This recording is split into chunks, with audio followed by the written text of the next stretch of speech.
रहमतुल्लाहि व बरकातुहू। नहमदुहू व नुसल्ली अला रसूलिहिल करीम। अम्मा बाद। अऊज़ु बिल्लाहि मिनश शैतानिर रजीम। बिस्मिल्लाहिर रहमानिर रहीम।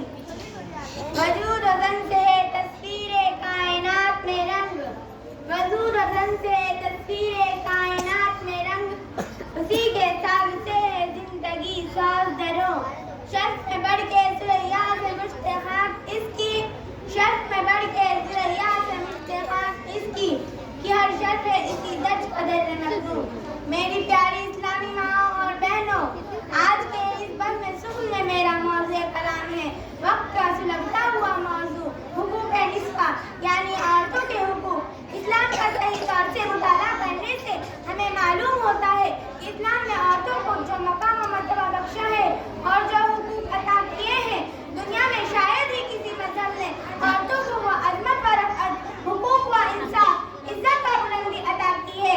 मगर अफसोस, सदा अफसोस कि जिस मजहब ने औरतों को तहत सुरैया से फौके सुरैया पर पहुंचाया, आज उसी मजहब के बारे में आए रोज तरह तरह के प्रोपेगेंडे किए जाते हैं। कभी कहा जाता है कि इस्लाम ने औरतों से उनके हुकूक छीन लिए, तो कभी कहा जाता है कि इस्लाम ने औरतों के हुकूक कसम कर लिए, तो कभी कहा जाता है कि इस्लाम ने औरतों के इख्तियारात सल्ब कर लिए, तो कभी कहा जाता है कि इस्लाम ने औरतों को राइट्स नहीं दिए, तो कभी कहा जाता है कि इस्लाम ने औरतों को नजरअंदाज कर लिया। लेकिन अरबाब इल्म व दानिश, इनकी इन बातों में जर्रा बराबर भी सच्चाई नहीं है। बल्कि आप इस्लाम का मुताला इस जहत से करें कि इस्लाम से पहले औरतों को क्या मकाम और मर्तबा हासिल था, तो आप बेसाख्ता बोल उठेंगे कि इस्लाम से पहले औरत तहत सुरैया थी, इस्लाम ने औरतों को मौके सुरैया पहुंचा दिया। औरत गिरदराह थी, इस्लाम ने उसे नूर चश्म बना दिया। और कांटों के बिस्तर पर थी, इस्लाम ने उसे फूलों के सिर पर बिठा दिया। और मौत व हयात की कशमकश थी, इस्लाम ने उसे जिंदगी अता कर दी। और जीवे निखाना थी, इस्लाम ने उसे जीनत का शाना बना दिया। और कंधे की बोझ थी, इस्लाम ने उसे सर का ताज बना दिया। और पायमाल थी, इस्लाम ने उसे बाकमाल बना दिया। और नामुराद थी, इस्लाम ने उसे बामुराद बना दिया।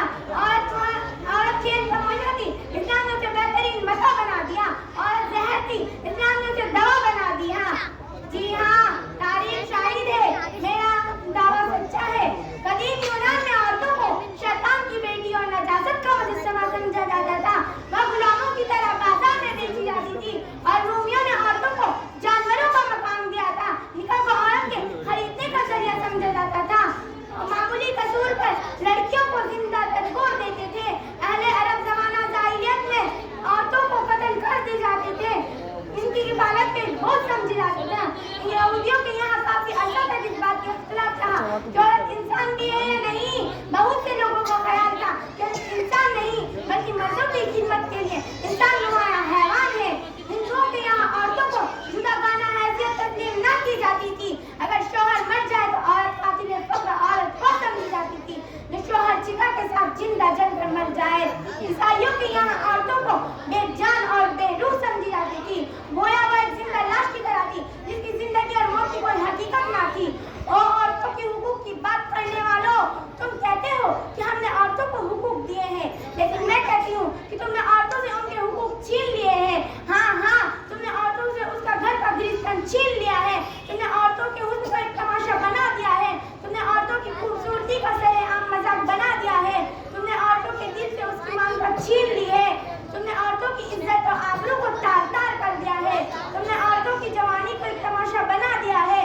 तुमने एक माँ को उसके बेटे से अलग कर दिया है। तुमने एक बेटी की एक शफ़क़त और मोहब्बत से जुदा कर दिया है। इस्लाम पर उंगली उठाने वालों, याद रखो, तुम औरतों को शुमा महफिल बनाना चाहते हो, लेकिन इस्लाम उसको जीनत की शाना बनाना चाहता है। तुम औरतों के हुस्न को उजागर करना चाहते हो, लेकिन इस्लाम उसकी जीनत की हिफाजत करना चाहता है। तुम औरतों को चौराहों पर लाना चाहते हो, लेकिन इस्लाम उसको घर पर बिठाना चाहता है। तुम औरतों की कीमत उसके जाहिर से लगाते हो, लेकिन इस्लाम उसकी कीमत उसके बातिन से लगाता है। इस्लाम पर तानाजनी करने वालों, कान खोल कर सुन लो। अगर इस्लाम औरतों को हुकूक ना देता तो संगदिल बाप अपनी बेटी को जिंदा दरगोर करता रहता। इस्लाम अगर औरतों को मकाम ना देता तो कोई बाप अपनी बेटी की पैदाइश पर सर उठा कर ना चलता। इस्लाम अगर औरतों को इज्जत ना देता, इस्लाम अगर औरतों को इज्जत ना देता तो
ایڈیشن ہے.